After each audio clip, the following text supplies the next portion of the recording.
So again, good morning to all. I hope you all can see me and hear me well. So today, our BIO-SUSHY consortium is organizing its third training activity. This training is related to the introduction to automated multiscale physics modeling for safe and sustainable coatings. Here is an overview of the agenda. First of all, I'm Ioanna Velgiosi. I'm an innovation manager at Axia Innovation. That is a business consultancy company located in Germany. Me personally, I'm a chemical engineer with a master and a PhD in the wider field of materials and nanomaterials. However, the last more than 10 years, I have been intensively working in European projects in business-related aspects. We have been working a lot in sustainability assessments, decision support tools, and in BIO-SUSHY, we are managing dissemination, communication, and exploitation activities. We will start today with a brief introduction to the BIO-SUSHY project. However, before we begin the presentations and the individual modules for our training activity, I will give a brief introduction, and I would like to give you also some housekeeping rules. Your microphones, they are all muted, the cameras are switched off. However, if you would like to make an intervention and make a comment, a question or something, you can raise your hand. We will enable the microphones and cameras. However, alternatively, you can write your questions directly to the text box and we can discuss on this. The session today is recorded, and the training material, it will be available after the training, the coming periods. We will share everything with you. Let's start with a brief introduction to the scope of the project. So actually, our main intention and target is related to the PFAS, the pair and polyfluorinated alkali substances that are everywhere around us, whatever common touched objects or materials coatings that are high performing. They contain these PFAS compounds. Actually, it is characterized by a very strong chemical bond between the carbon and the fluor. And this is actually the main problem. PFAS are everywhere, as mentioned, and by now they have been counted along 10 or 12 up to 14 different PFAS containing compounds, depending on the source. And the reason why they are used is because they give advanced properties to the materials and the coatings, such as water and oil repellency. This is also the reason why they are widely known as forever chemicals. They have the resistance, they are widespread, and they cause environmental and health problems based on recent studies. These compounds, they are penetrating the ecosystem and they can reach to food contact materials, to our drinking water, and also to a lot of different contamination sources. The objective now of the BIO-SUSHY project is to substitute some coatings that are traditionally used and contain this type of additives. This is done through different processing techniques for the coating industry. We are focusing on thermoplastic bio-based powders, water-based hybrid salt gel organic formulations, and solvent-based hybrid salt gel inorganic formulations. We have covered the entire, let's say, value chain in order to conclude to these final end products, and the importance is the use of different SSbD methodologies in order to create this type of products. Thus, the methodology is based on 3 different pillars. The one is located from the beginning of the value chain and relates the research and innovation development of the coatings. So different components have to be substituted in order to be applied to different processing techniques. One of the most important pillars that starts from the beginning and is also our training objective today is the modeling. So computational modeling tools are developed within the frame of SSbD. And finally, we have aspects related to the safety and sustainability by design, since the entire approach is based on setting the appropriate baselines in order to assess the coatings versus their safety, their life cycle assessment, toxicity studies, and concluding through standardization roadmaps. As mentioned, foremost priority is to redesign new products, new coatings that have similar functional properties with the counter coatings in the market today, though it is very important to make activities related to the data mining and the upscaling following the SSbD framework. The first step is the data mining and the QSAR modeling. Then we are going to the second step, which includes occupational monitoring, risk assessment, and toxicity tests. The fourth step is including life cycle analysis, circularity assessment, and end of life. And finally, we are going to the last step, which is based on the life cycle costing and social LCA, which is a very important aspect related to the use also of the final end products. Our unique value proposition is to validate 3 different test cases for 3 different markets, which is the textile, the food packaging, and the cosmetic sector, and work and create standardization and SSbD frameworks for this new type of coatings.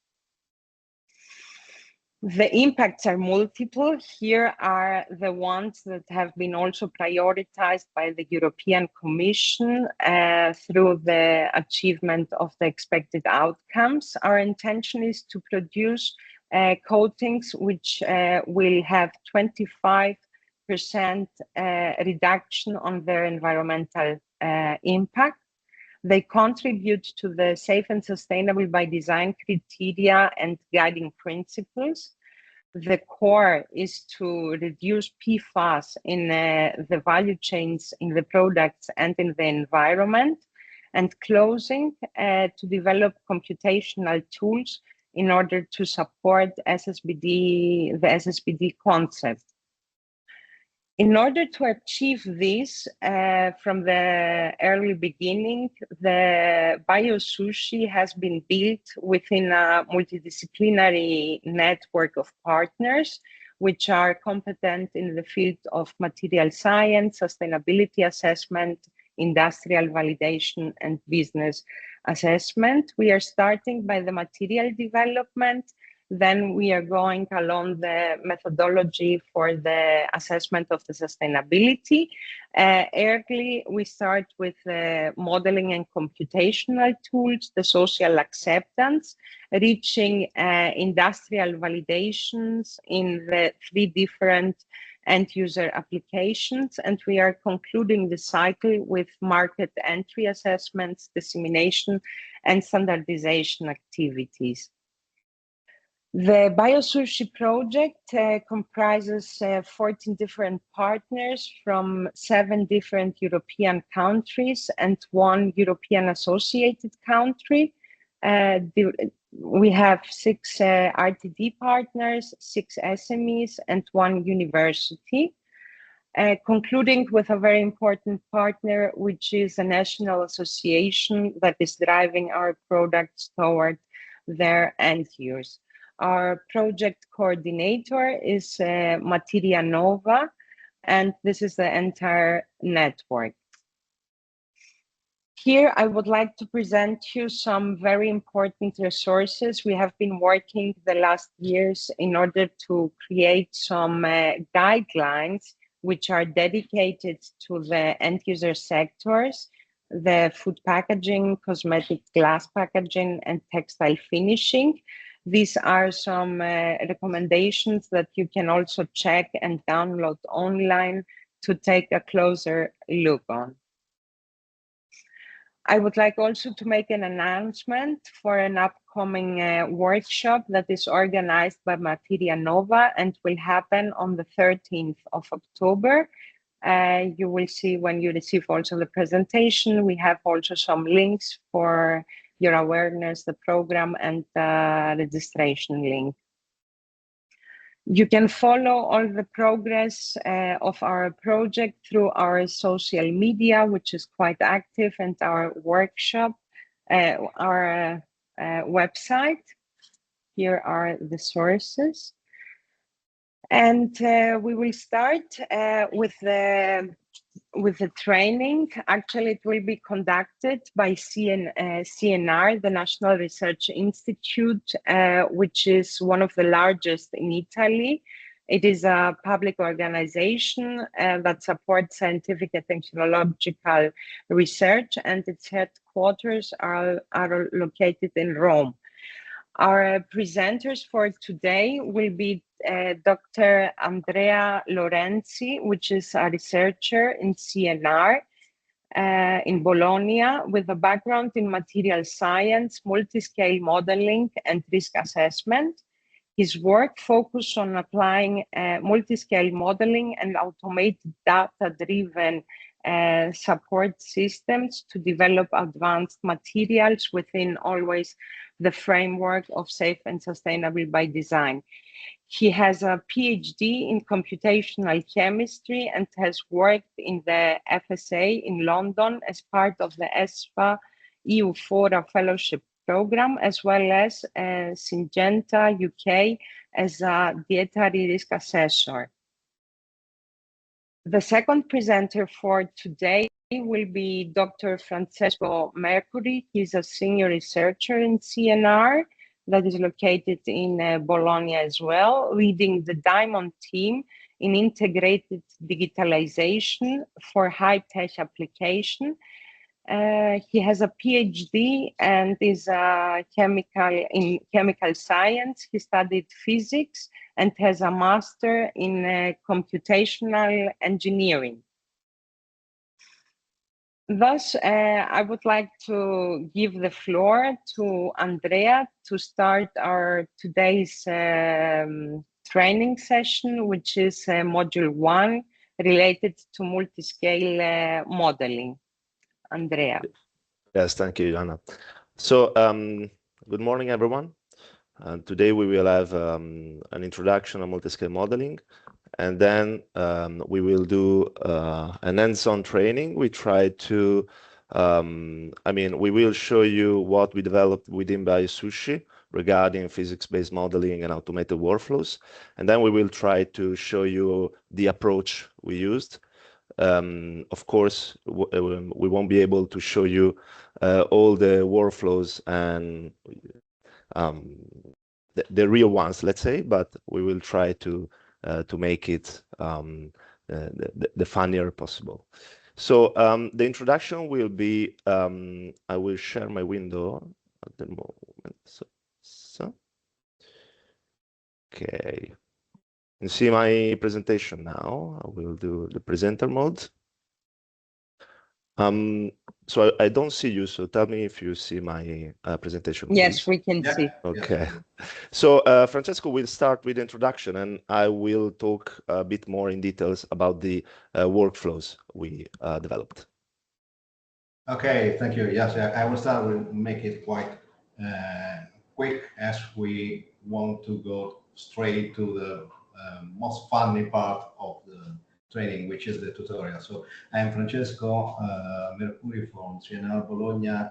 Good morning, everyone, and thank you also for this opportunity to present our training approach here. So as Joanna said before, I'm coordinating activities on modeling, multiscale modeling and AI here. And I would like to tell you why is modeling relevant for SSbD coating. So, well, actually there are several reasons, as you can see here, including, for example, material screening and providing information for SSbD decisions.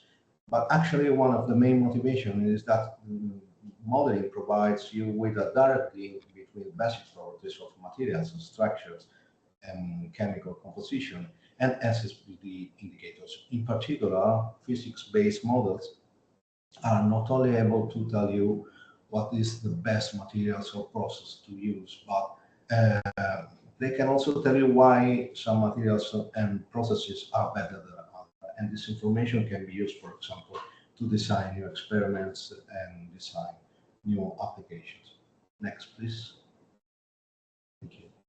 Okay, so as you can see here, coating in general involves several complex phenomena at different scales, right? So modeling actually should be able to describe this phenomena that actually range from molecular scale processes to large macroscopic device scale systems. So the general modeling approach is in principle able to deal with this complexity and with this quite broad range of scales on system is a multiscale approach, which essentially links information, basic information about materials, for example, chemical structure and composition, as I said before, to complex indicators of performance, sustainability, and so on and so forth.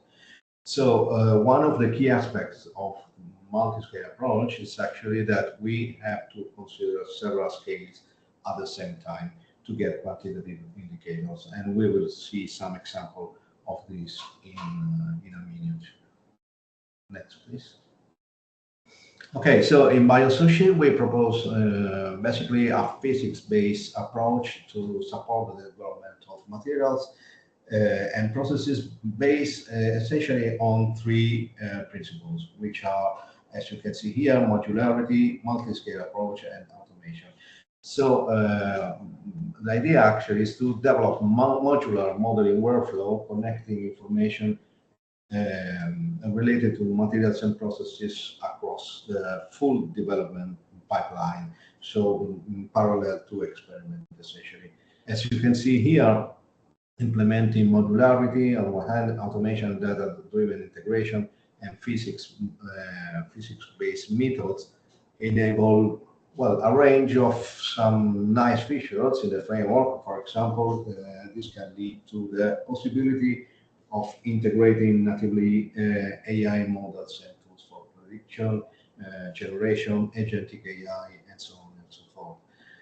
So as we have seen before, essentially workflows, so computational workflows, as the one we developed in BIO-SUSHY, and as you will see later on, are based on some common patterns, as you can see here at the bottom of this slide, where basic information is progressively conveyed into more complex data structures through models, and this is eventually translated into SSbD indicators.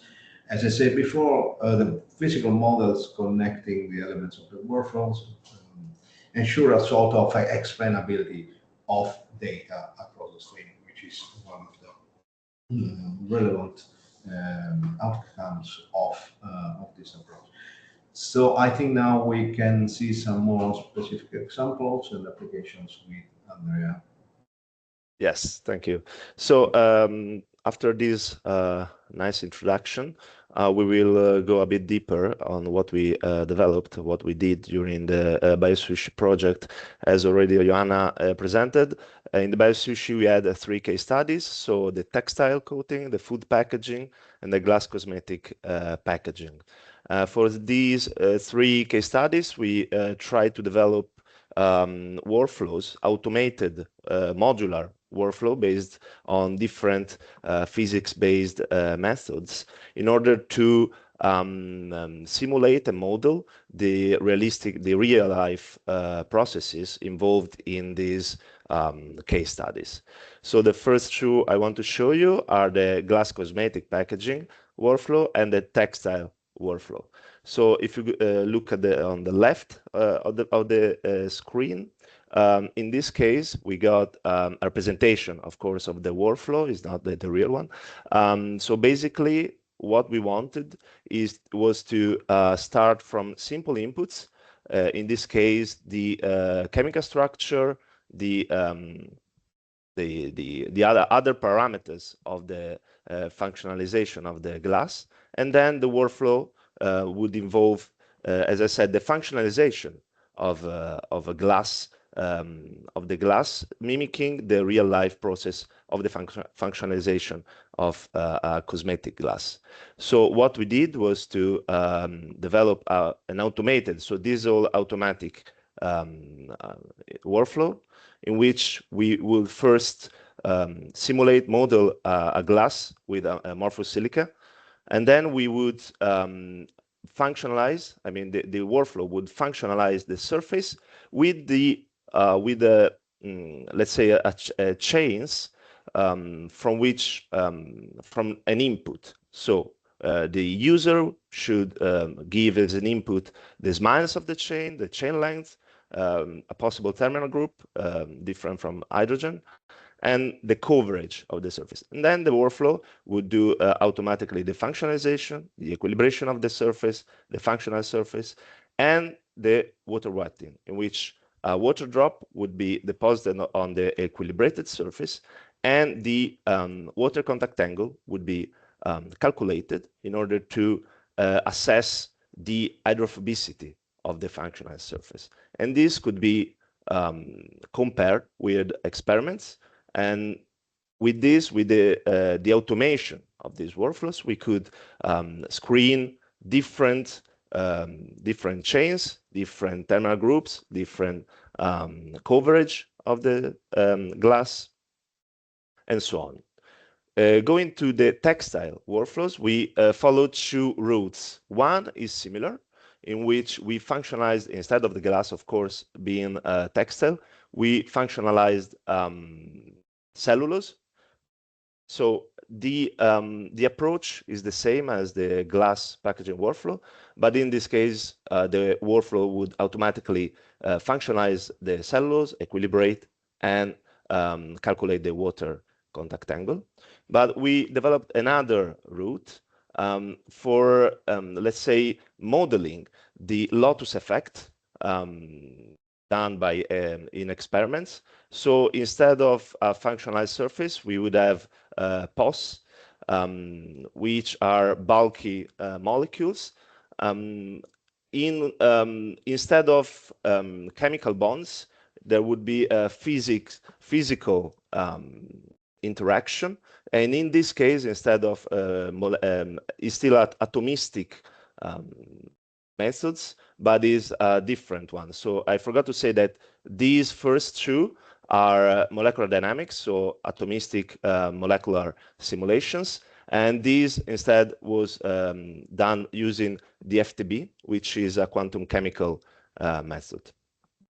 And then going to the, let's say, food packaging workflow. For this, we used different methods.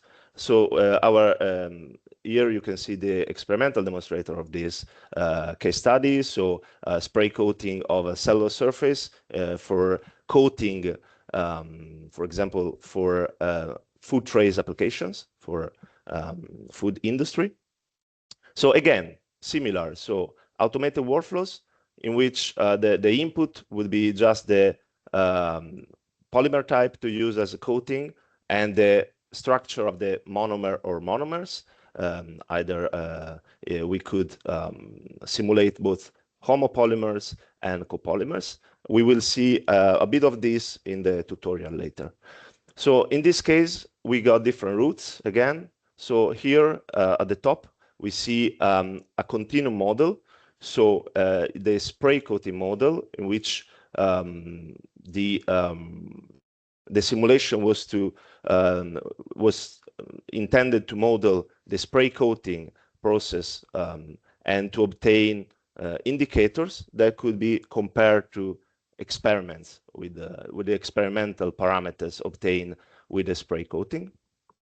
Another route using a molecular method would be to build the polymer and go through the bulk model of the polymer. And then with a process that I will show you, we would obtain the coating of the surface, in this case, again, cellulose, because we wanted to model the food tray, the paper food tray. And then we would go through the wetting simulations with both water and oil. And these would give us the contact angle of both water and oil. And as you can see, all this workflow would give different indicators related to both the functionality of the polymer, for example, the common properties of polymer: density, radius of gyration, glass temperature, glass transition temperature of the polymer, and other bulk properties. But also with these, for example, methods, we could obtain the coating porosity, which is very important in industry, the coating permeability, and so on. So I will show you a bit more details of the atomistic model, atomistic workflow, in order to obtain finally the polymer properties and also the wetting properties of the coating, the polymer coating. So as I said, starting just from a simple input, as you will see in the tutorial, so with the polymer type, homopolymer or copolymer, and with the monomers of the polymer. And this is to show you the modularity of the workflow. In fact, in green, we got the modules. So for example, the polymer builder takes as an input these parameters, these inputs that the user gives the workflow, and automatically will build the polymer chain as the first stage. And then from the polymer chain, with another module, the aggregator, so the bulk builder, let's say, it will build the bulk. We will see in the tutorial how, but in general, generally speaking, the workflow will introduce in a simulation box several chains, and with a protocol, it will generate an equilibrated bulk. And already from this bulk, we can obtain several information and properties of the polymer. And for example, density, as I said before, and other Young's modulus, bulk modulus, and so on. And these can already give an idea, information about the polymers, because we can screen different polymers for these properties automatically. But also going forward, we will have another module that will build a nanoparticle from the bulk, and also it will build the surface from the cellulose monomer. It will build the cellulose surface that we will use for depositing these to model the coating of this polymer on the cellulose, as we will see. So with both nanoparticle, in this case, just to note, we go through the nanoparticle for simulation purposes. Is not mimicking any real nanoparticle, let's say. These models are let's say the size of these models are way smaller than the realistic surfaces, just to note. And here you can see a bit of molecular dynamics trajectory of the deposition, how we developed it. So basically, a nanoparticle is deposited on the cellulose surface, and with an annealing protocol, we obtain the uniform coating, the realistic uniform coating, and with several nanoparticles deposited on the surface, we obtain a thick coating that we will use for the wetting simulations. So first of all, the hydrophobicity evaluator, so with a water drop deposited on the surface of the coated cellulose, we will equilibrate the, I mean, again, I always say we, but is the workflow that does it. The workflow will equilibrate the water droplet on the polymer coating, and once it's equilibrated, it will calculate the water contact angle. So this is an indicator of the, let's say, hydrophobicity of the surface, and the same with an oil model in which the workflow deposits a hexadecane droplet and will equilibrate it and extract the oil contact angle. So going through the hands-on tutorial that I want to introduce you. So now we developed a Google Colab tutorial for showing you the approach we used. So the modular approach in more details. Again, as I said before, we cannot show you for all these workflows that I presented you are run in high performance computing facility infrastructure, so HPC. These are very large models and very computational costly models, so we would need very let's say big computers for running these simulations as we do within our workflows. But we try to develop a tutorial to show you the approach and to let you play around the first, as you can see here, the first two modules. So the construction of the polymer chain and of the bulk module. So in the tutorial, we will see the generation of a polymer chain from a simple input, the parameterization of the force field, because for molecular dynamic simulations, for atomistic simulations of this kind, we need parameters of the atoms, because to let's say, the software know what kind of atoms our molecule are. And then we will run very short molecular dynamic simulations for both the polymer, the singular chain, and to obtain the bulk. So I think we can, I will interrupt for a second because I don't see anyone. Okay, I will, you will have, sorry, the, I will give you the link to the workflow, to the, sorry, to the tutorial. Okay, so if you go to the chat, you should see a link.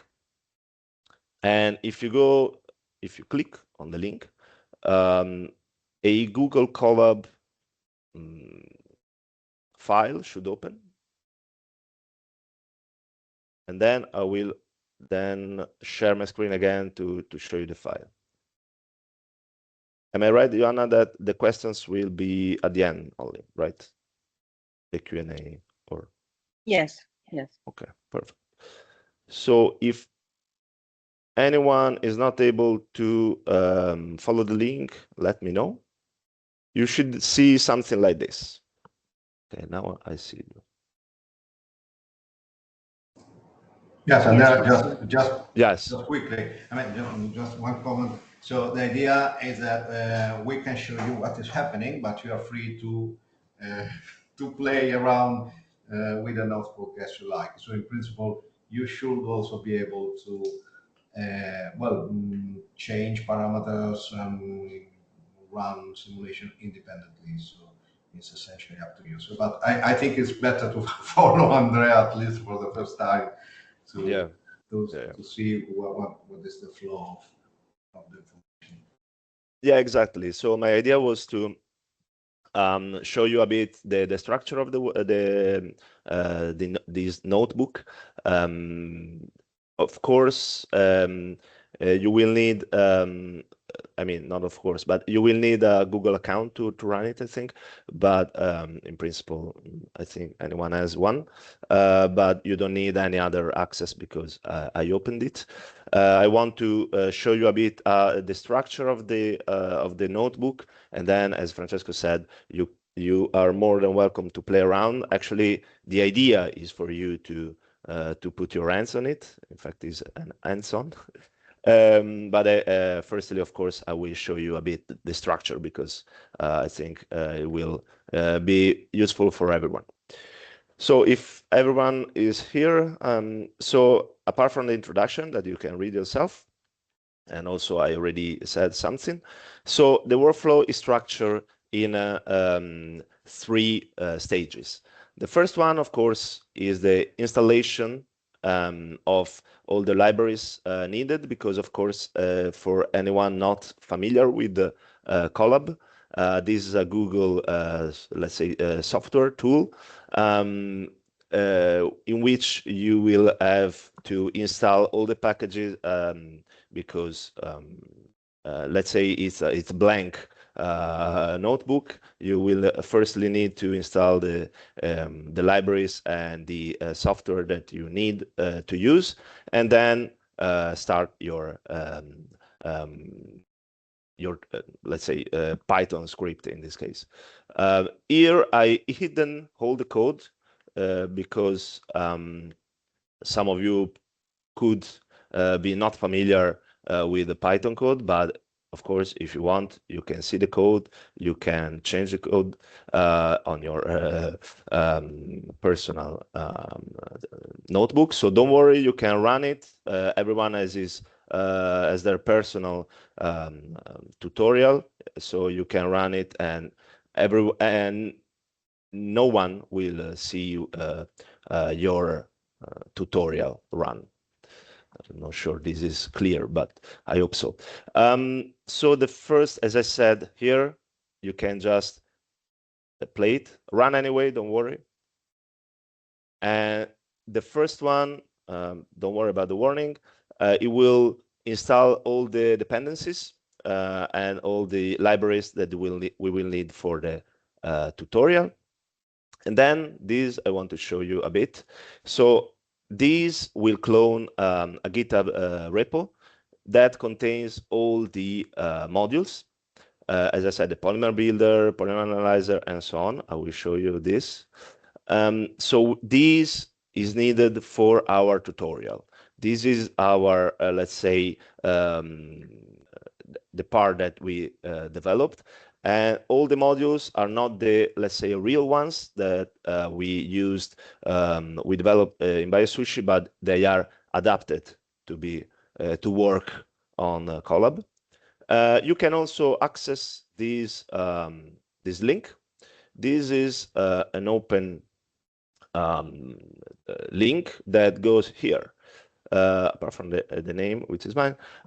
So this is the repo. in which we have all the modules. So first of all, don't worry, this is not mandatory to look at this. You can also run the tutorial as it is without knowing, without going into the modules. This is just for anyone that wants to have a look. You got, of course, the README file, and these are the actual modules that I mentioned before. Again, as I said, adapted for the Colab. So these, they are a bit, let's say, simplified, if you want. We got all the modules that we will use in the tutorial. You can have a look. Otherwise, you can just press play, and the notebook will load it. Will clone the GitHub repository, and here it will say workflow modules loaded. This means that everything is loaded. So this was just the introduction, the preparatory part, and then we will have the polymer construction part. So the first stage, let's say, in which from a simple input we will build a polymer. So here what you have is a list of polymers that you can simulate, let's say, you can model from the bio-based candidates.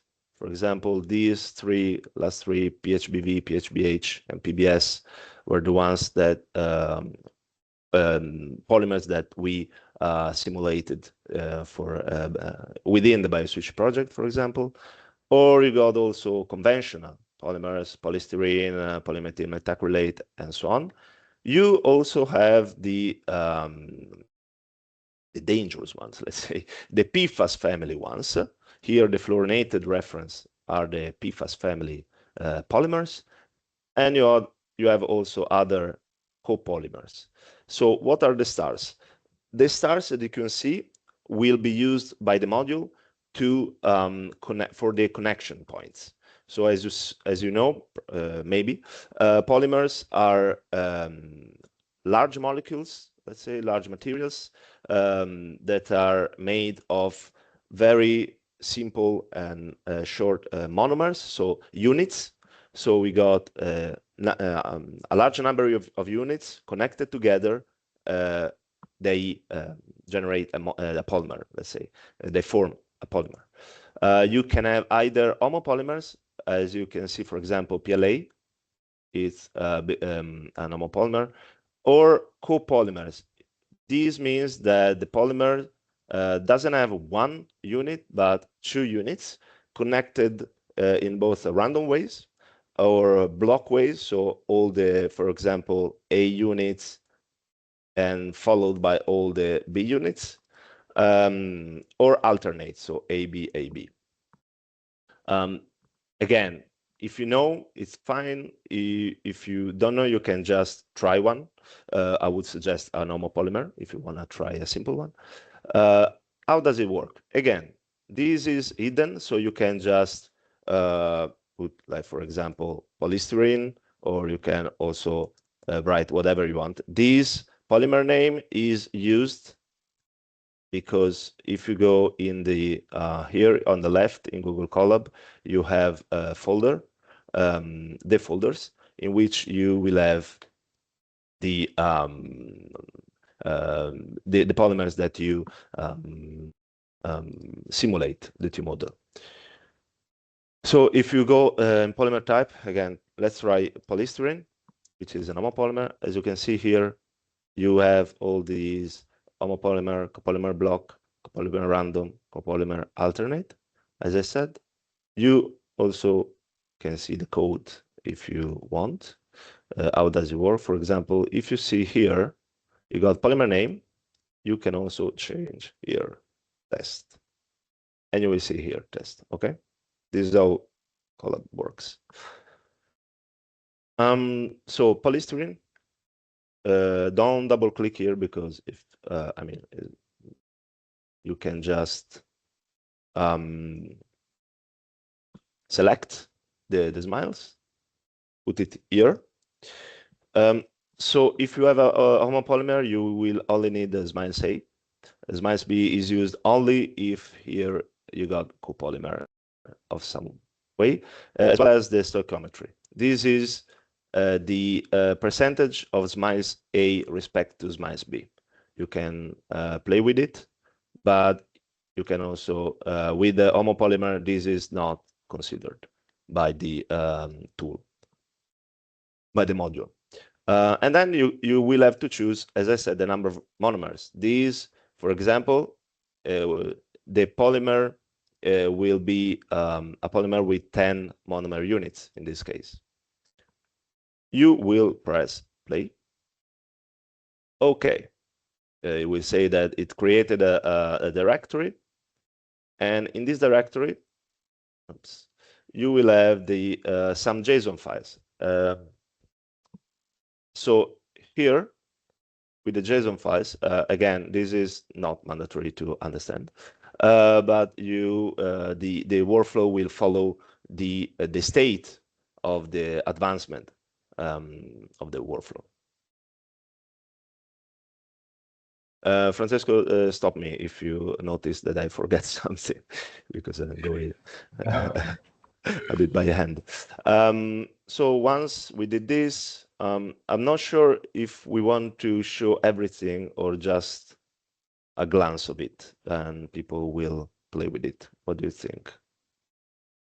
Maybe I will just show the first blocks, and then you can go on and play with it again. It's all you can just press play toward it, but I will show the main parts. So here you can see the monomer. Then you will have to build the chain. Okay, build the chain, and you can visualize the polymer structure. Note that the hydrogens are present. They are just not shown in the visualization for clarity, let's say, because if you have a big polymer, it could hinder the clarity of the visualization. But the polymers are present in the simulations. Then the important part is the generation of a force field, in this case, an OPLS, all atomistic force field. And this is done automatically with Fourier. You can have a look at the module if you're interested, or on the web, let's say. So in this case, it says force field generated. Great. So we got topology, which is the let's say we assigned to all the particles, the atoms, parameters for running molecular dynamics simulations. So first of all, we will run a molecular dynamics simulation. You can again play with the parameters, the temperature of the simulations, how many steps you want. So for example, consider that for the non-expert participants, the molecular dynamics simulations goes from picoseconds to nanoseconds usually. In this case, you got a time step. So you, for understanding the time, even if the tool will tell you, you will have to multiply the steps for the time step. If you go, this is 100,000 steps with a 0.001 time step, and you will have 100 picoseconds in this case. Okay, so this the usual time step is 1 femtosecond of time step, and then once you you decide your simulation step, you will run actually the molecular dynamics simulation. Just to show you, I will decrease a bit the steps. If not, it will take too much, but you can run whatever time you like. Again, this is 10,000 steps just to show you. I will show you here. You see step, potential energy, temperature, and so on. It will give you a report in the end. It says that it saves trajectory and the final structure, and we can visualize the trajectory of the simulation. This is a very short one, so nothing much happens. And then you can analyze, calculate some indicators. In this case, it's just a single chain. So what the workflow, the module analyzes the radius of gyration and the end-to-end distance. As you can see, the calculation is made in the final steps. You will see a lot of fluctuations because we only simulated 10,000 steps, but as an exercise, you can simulate longer, and you will see that it'll probably go to a plateau. Then we got the bulk generation, in which we put a number. Again, here you got an introduction that you can read yourself. I will go quickly because I want also to give you space for playing around. So what the tutorial does is to create a box, a simulation box with with a lot of chains, multiple chains that you can choose. For example, here 10 chains. You can choose how many, and it will add them in a periodic box with a lot of vacuum within the chains, with a lot of space.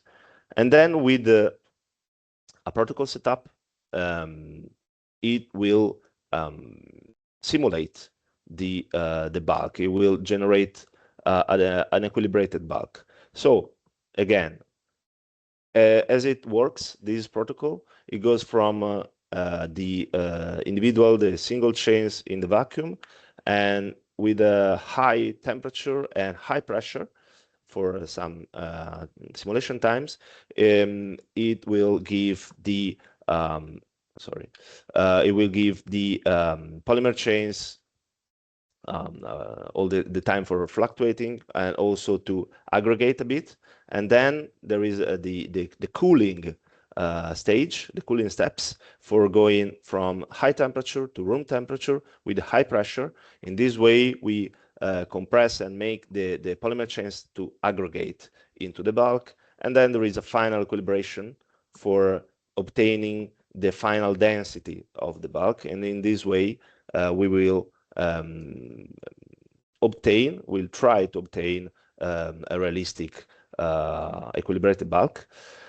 Again, note that this is of course very costly to run a realistic bulk, to obtain a realistic bulk. So here probably you won't be able to obtain a realistic bulk. This is just to show you how in principle works, but this is not the real workflow, and we cannot obtain a real equilibrated bulk. But this is just to show a bit how it in principle works.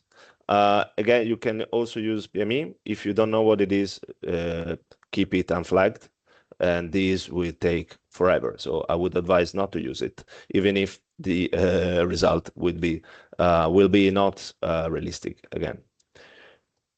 And then you run the simulation again. This will take longer, of course, because we got multiple chains, large system, a lot of vacuum, so a bigger system. So this will take longer. Again, let's try to just to show you. I will decrease the steps.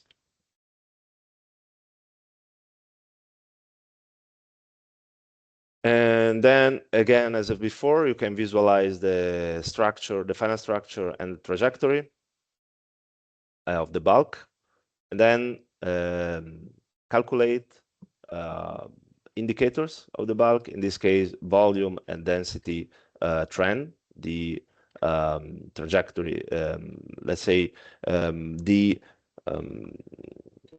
trend of the volume and the density during the simulation. Now I will show you, but it will be not very nice because we are simulating very few steps, so won't be very nice. I mean, now it's going through the equilibration, and it finished. So you will have the final bulk. As you can see, this is not a bulk because we didn't give it enough time to compress, as you can see from the trajectory, but you can increase. For example, I would advise to increase the annealing steps and also the cooling steps, very important. Instead, the final equilibration, you can also here it's just for the final equilibration of the bulk. Play around with the parameters, and then, as I said, as you can see here, is still trying to go to the bulk, but we didn't give it time. And you will have a final summary of all the indicators that we obtained. So now you can play around. At this point, if you raise your hands, I think we can hear from you if you have questions. Now you got time for going through the tutorial. Again, tell me if there is something I need to add.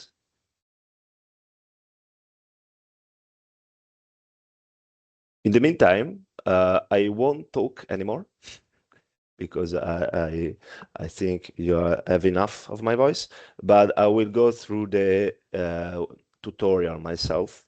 So if anyone wants to see my screen, is welcome also, because in this way I will simulate for longer periods.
So for those who are looking still at my screen, as you've seen, I ran a very long simulation for the single chain, which is not so useful probably.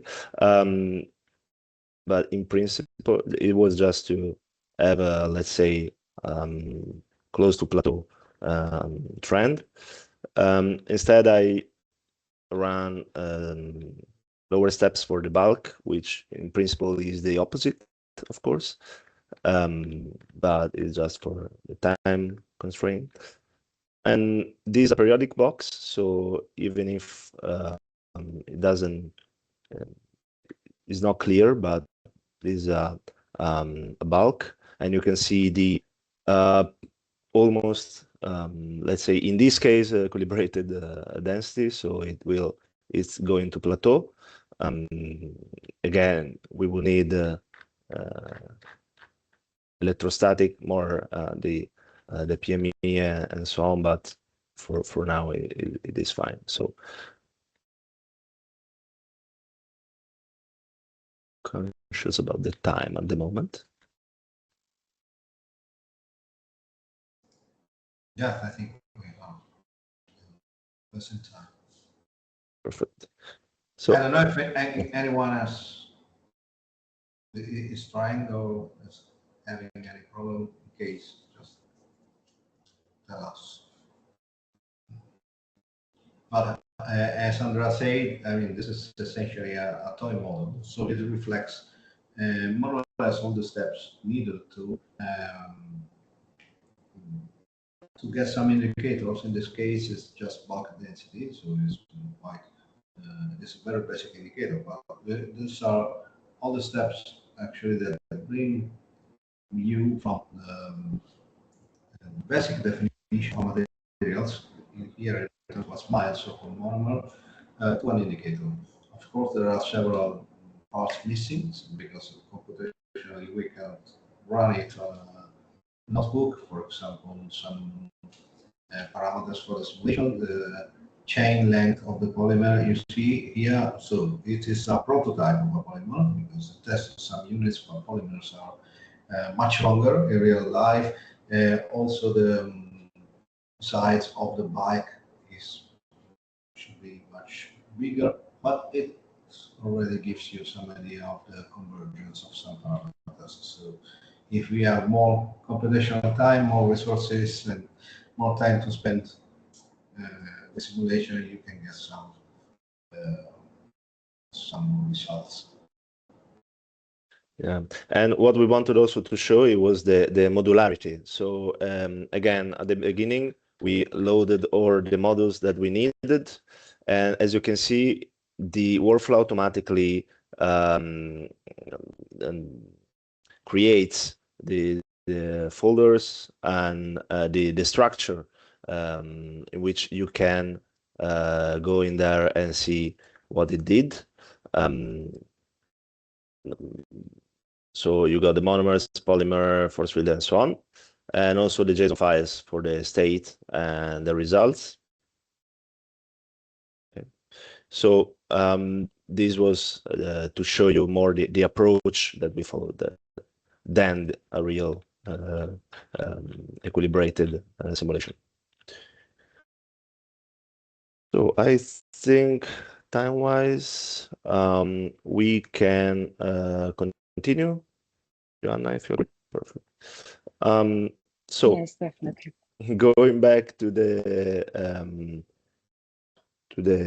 PowerPoint, to the slides, the final module is the analysis. Of course, again, we cannot analyze the results we obtain in this tutorial, but here are some results that we obtain with our workflows.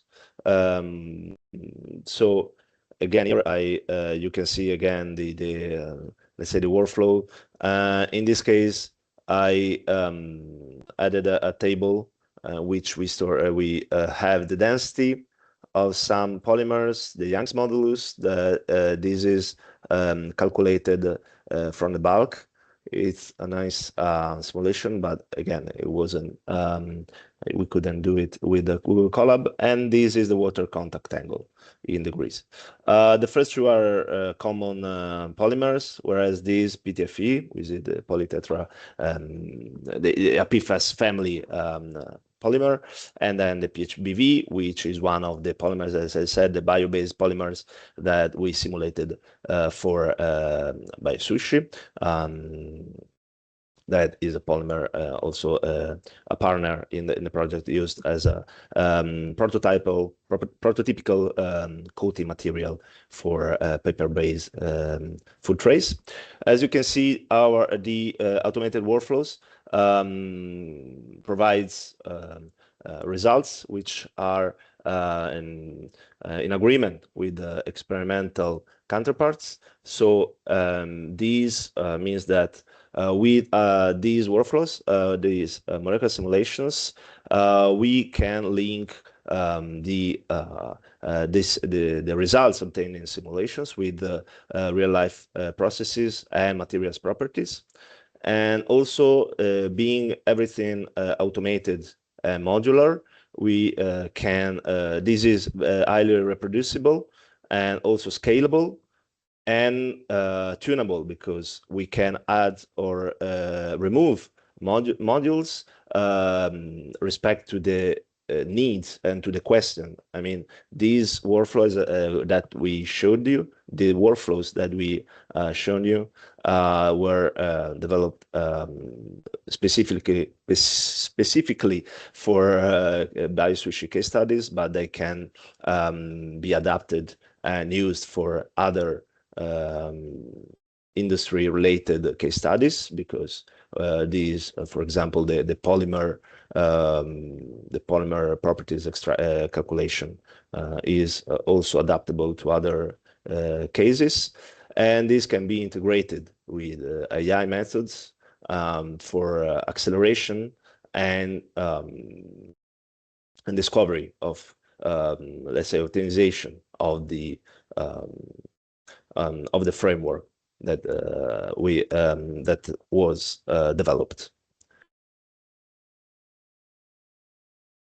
Don't know if I don't see anyone. So, if Francesco, you want to add something to this? Well, this is essentially all from our side, I would say.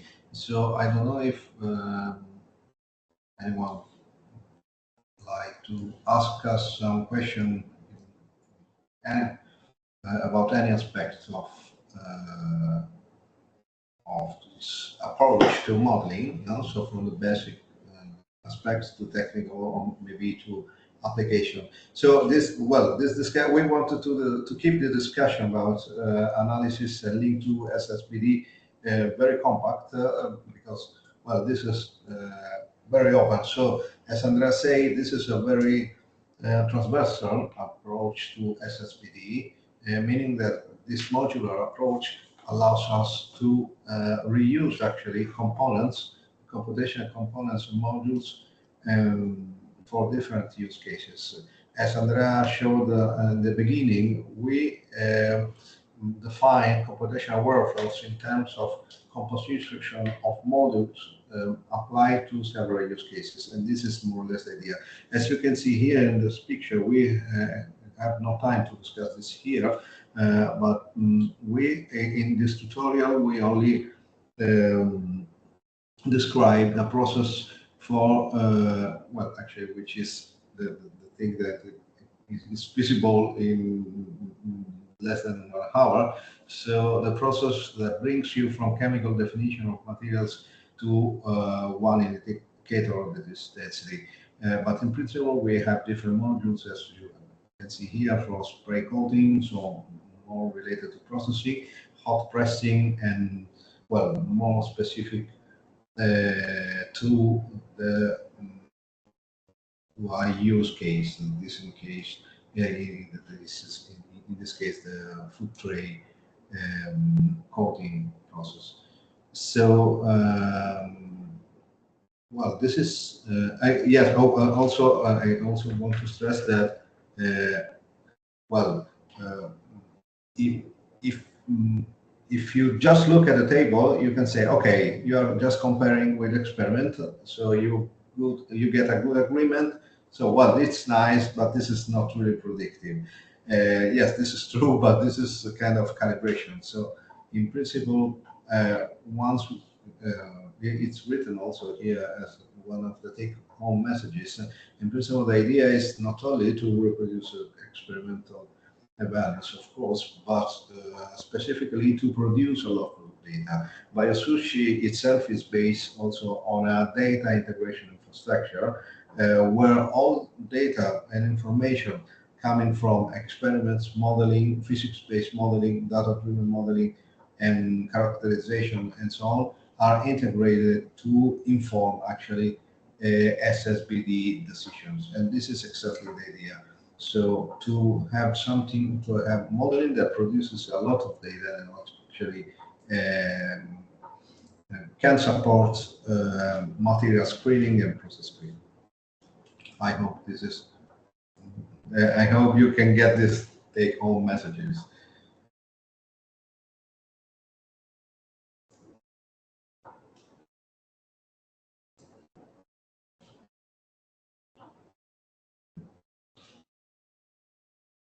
We have a question.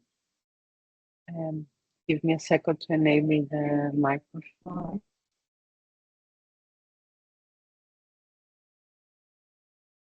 Okay. If you can please let us know your name, your expertise, and the question for sure. I am Lucia Bissera from ACT Research in Austria. We are also participating to SSbD projects, and I wanted to ask you, when you think about these performance KPIs and properties KPIs, which you mentioned here, how do you link them within the SSbD assessment to, for example, LCA evaluation? Yeah. Because we are encountering this issue as well, that we are looking at very specific properties or parameters, and the LCA normally considers like machinery lifetimes and other, how to say, functional units than which we are used to in the modeling. I can try to answer. Well, now this is a very interesting question. It is, well, because we are also working on integration of modeling within LCA, for example, and well, it's more or less the same approach, only bigger. I mean, if you well, to make you an example, if you need to include water consumption in your LCA, you need to model the process. This is basically the idea. So in other projects, for example, we developed a sort of digital twins of processes, of industrial processes. So actually is having, this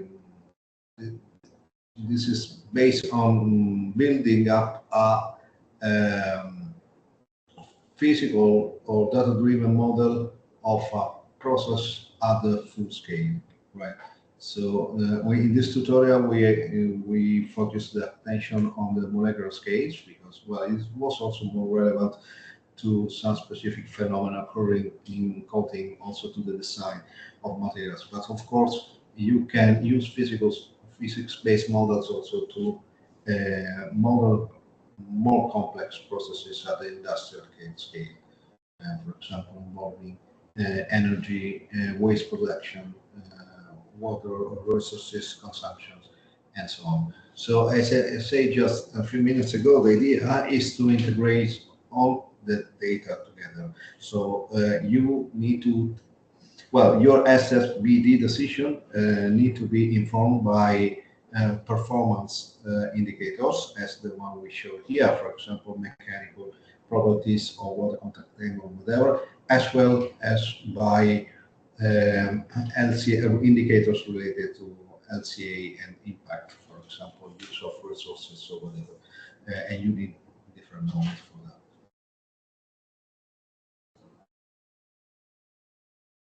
Thanks for the reply. Yeah. It's the matter of resources and time, and if you can model processes as well, and so on. If the scope is somewhere else, Yes, actually, this is exactly. This is, I think, a point not only for projects like BIO-SUSHY, but in general for industrial development. You have to make some choices because you don't have infinite resources, so you can either focus on some very specific aspect of your development pipeline, for example, tonight's VR materials, or be more general, but then you will be less accurate. And we always try to be somehow in between. But yes, this is it's very time consuming. Also, as Andrea said before, and also simulations themselves are time consuming. I mean, just I think also from this tutorial, it is quite clear that if you want to run, we just have experienced a bit the scale, the exponential trend of the computational cost for getting a better accuracy. So if you just want to have some better accuracy, you will have maybe 5 times the computational cost that you have for a very simple model. And this goes exponential. So for some simulations, also in BIO-SUSHY, the simulation, the toy case translated into the real case takes, Andrea knows better than me, but maybe several days for just one simulation. So if you want one indicator, you have to, well, not really wait in front of the computer, but use resources for your computer, for your high-performance computing center, for example, and that are equivalent to several days of computing. So yes, it takes a lot of resources, but we are working. We are all working.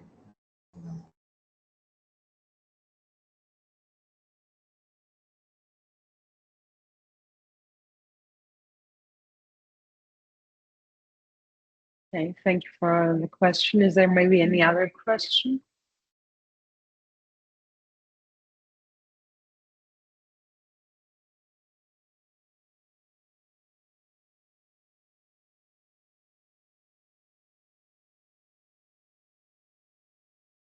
I just want to say maybe that I think you will have access to the tutorial. I'm not sure this was I went too fast. I'm not very expert on these things, but you can try and play around, and maybe something will come up. But this, yeah, you can play a bit also in later days. Sorry, one more thing. If you are also interested in this approach or just in the topics within this tutorial, you are free to contact us also afterwards, so you can think about what we try to tell you today and contact us later. Yes, definitely send us an email and we will connect you with CNR people. And in general, if there are other questions related also to the BIO-SUSHY, actually it was a very nice and constructive training, especially for people as myself, where I don't have background in computational modeling or engineering. It is for us maybe a little bit complex. It's a first touch, let's say, so we can see how these tools are developed from the scratch. And it is very interesting because it creates a lot of work. I can understand, because even editing one parameter or working again on a new polymer that maybe the molecular weight is changing or other properties, this creates quite also a lot of data. And what I see as a challenge is the data handling, or maybe also the comparison of different runs of simulations, which finally is a different activity, is a difficult activity for the assessment by its own.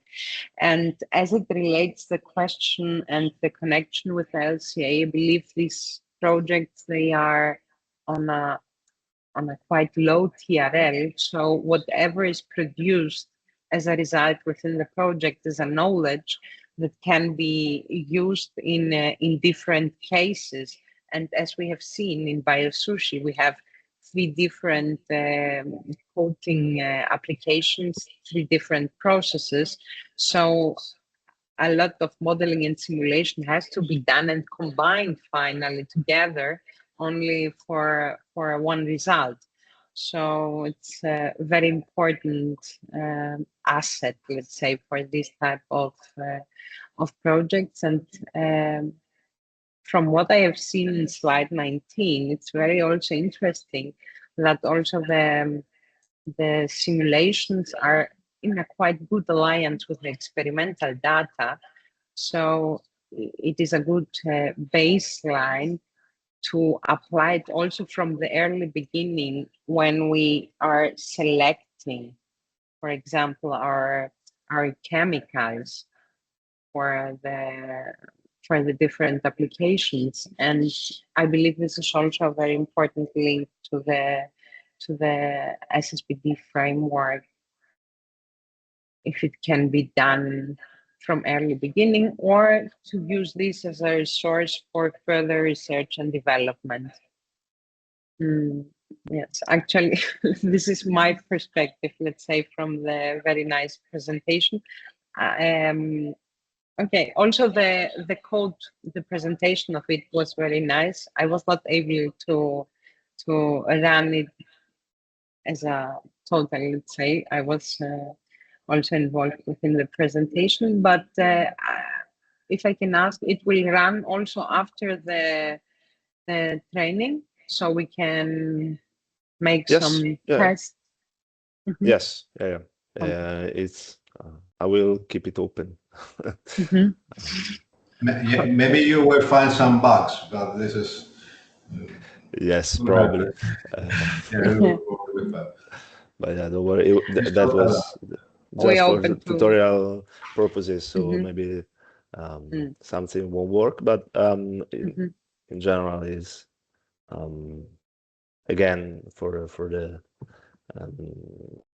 100th time, it was just for tutorial purposes. So I want to show this and to show a bit of the results we obtain. As Francesco said, these are comparisons for the validation of our models, of our workflow. And then in principle, these can be run for how many polymers you want. And also, again, this is just a part. So this is just the molecular workflow that I shown. So it's a part of what we have done and what we are developing. It was just to give a bit a detailed overview of a single workflow, let's say, for not giving too much, because it would be not the purpose of this tutorial. We wanted to give a bit of let's say something for people to get involved directly and to put their hands to it, without going too much into details or get their hands too dirty. But I think great. Maybe I have a question. How easy is it to integrate new aspects within, let's say, a workflow? Maybe a new property or something like that, or a process or a different type of material? Well, it depends. So in general, it's not easy. I mean, the main So it's, as I said, the modularity, the advantage of the modularity is that it is expandable and it is tunable. For example, a module, what can I say? For example, the force field builder that we see in the tutorial can be changed, can be modified, and you can, in principle, modify just the module, expand it or improve it, and so on. And in order to add a module, of course, you need to be expert in the methods. It is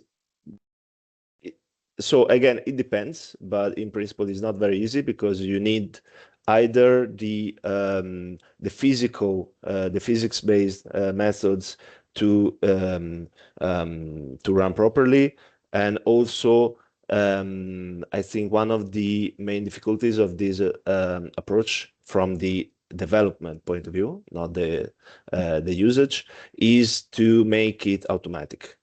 Because historically, let's say, we were used to, for example, doing things by hand. I mean, all these you can do it with modeling it, let's say, by hand in a way, but to make it automatic, so to make it really that the workflow just need the input for going through the simulations automatically, is I think personally the most difficult part of these workflows, but is also the most important one, because in this way, again, I can repeat myself, I'm sorry for that, but in this way you really have the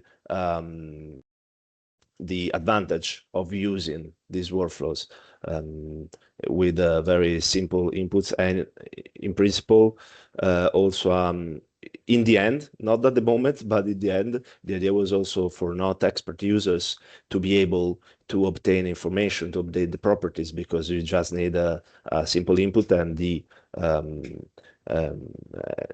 being it automatic, it would be easier, let's say, to obtain the information. And also this gives the opportunity for it to be reproducible, and also to have in principle to obtain the properties, let's say the outputs for several polymers. So it would give the opportunity to make a real screening of the polymers in this case.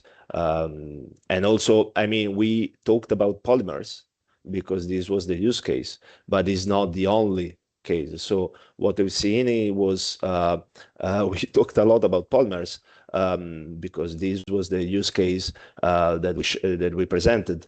But in principle, and also, for example, what I quickly shown about the POS molecule, there are other workflows not involving polymers, for example. So yeah,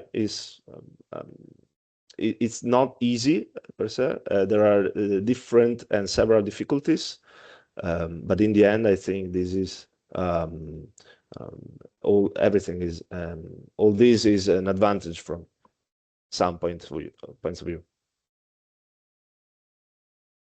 Definitely. So the main takeover, I understand, is to make a good parameterization of what you are seeking, what is the input data and what the output is, especially if you can also cross-validate that with experimental outcomes. It's a very, very nice tool that is reusable, if I can characterize it like this, and highly adaptive also to, as you mentioned, to other cases, to other type of materials, polymers, coatings, or whatever. Exactly. And yes, and this is our approach in general. Is these are the workflows we developed in BIO-SUSHY, but this is also our approach in general in research. So of our team, let's say. Okay, nice.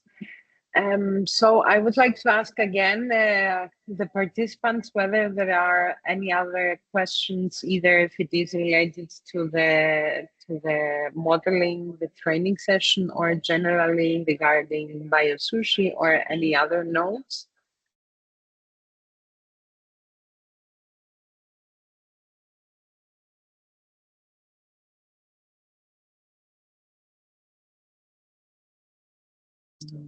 I see no additional remarks. So, yes, a little bit earlier than expected, but So I believe you can it play was... around a bit more then. Oh, yes, with the tutorial. definitely. I can also It is start 20 doing minutes. that. Yeah. I believe we can I don't know, do you want to wait maybe 20 minutes if there come any other questions, or we can finish, let's say, the training, so whoever wants also to continue their exercise, feel free. But I believe from our side, it was a very nice training. Thank you both, Francesco and Andrea, for your nice presentations and the preparation of the material and the interactive, let's say, session. It was very important to see practically what is happening behind all these modeling tasks. Thank you very much. And maybe we can stay additional 10-15 minutes. Maybe someone has a question with a practical, let's say, hands-on experience. Yeah. Okay. Thank you.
So while we're waiting, I can show a quick, very quick demo video that I prepared for an entire meeting to show the same, let's say, simulations that I presented before, but in how they are actually run in computers.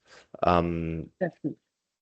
It's very short, and again, it's the same things that I already talked about, but maybe it can give another perspective, or it can show you how the simulations are run. And I will try to open it.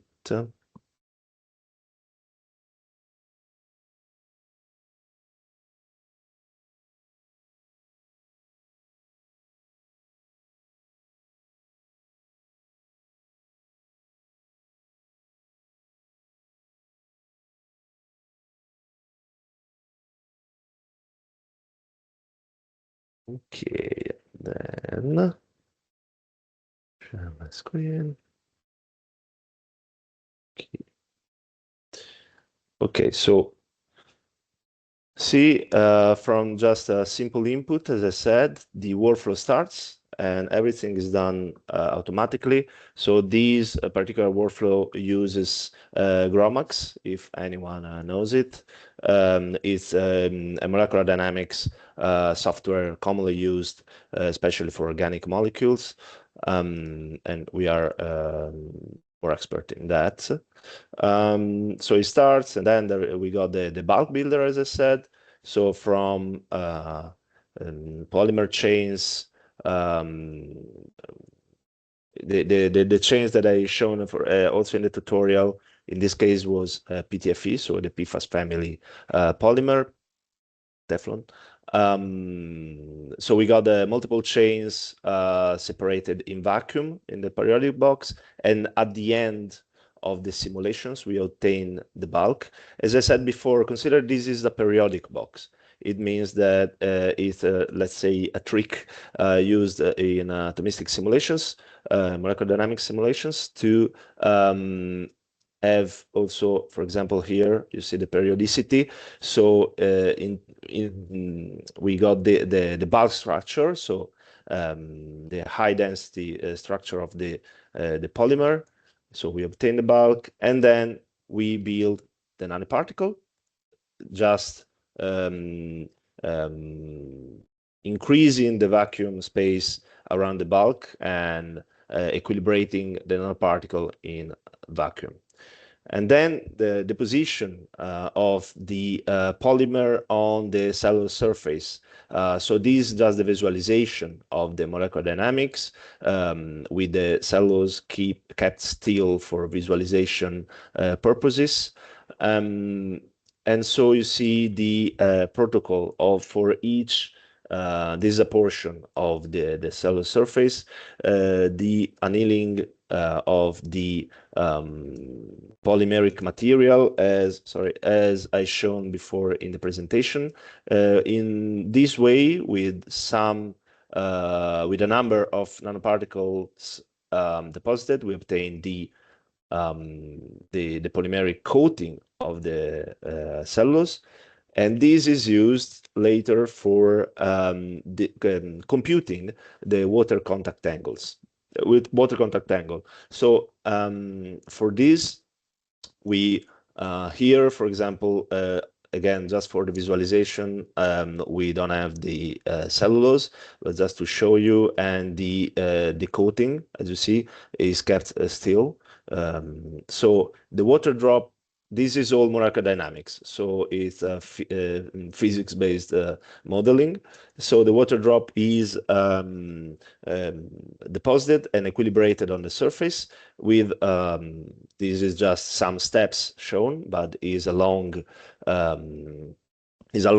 simulation.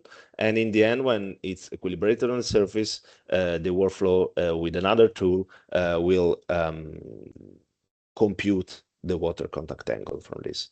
The same approach is used for the oil contact angle. So in this case, of course, an oil droplet is deposited on the surface. This, for example, is hexadecane. Also in this case, the oil, of course, water contact angle is extracted, and the results are stored in JSON files with all the parameters that were calculated. And in this way, sorry. This was just a very quick demo video to show a bit the real simulations from the beginning to the end of what I shown before. Thank you. It was very nice practical visualization what the results look like, and yeah, definitely it looks very interesting and very adaptable to what someone would like to have as a result. So let me ask again if there are any other questions or comments from the attendees.